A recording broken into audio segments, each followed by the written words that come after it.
সম্প্রতি বিএনপির vice chairman Tarique Rahman একটা বক্তব্য দিয়েছেন যে গণভোটে যে টাকা খরচ করা হবে সেই টাকা দিয়ে যদি আলু চাষি এবং পেঁয়াজ চাষিদের পেছনে খরচ করা হয়, তারা যদি সেই টাকা দিয়ে আলু এবং পেঁয়াজ মজুত করে তাহলে কৃষকরা অনেক উপকৃত হবে।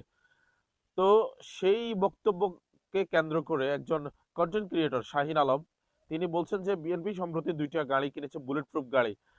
সেই গাড়ি দুইটার মূল্য হচ্ছে ৪৪ কোটি টাকা। সেই ৪৪ কোটি টাকা দিয়ে যদি আলু এবং পেঁয়াজ কোল্ড স্টোরেজ করা হয় তাহলে আলু চাষি এবং পেঁয়াজ চাষিরা অনেক বেশি উপকৃত হবে।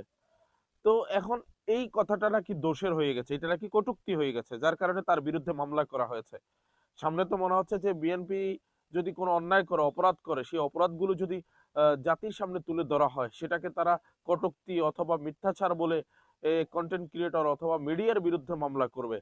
আপনারা সকলে সোচ্চার হন, সকল কন্টেন্ট ক্রিয়েটর শাহিন আলমের পক্ষে দাঁড়ান।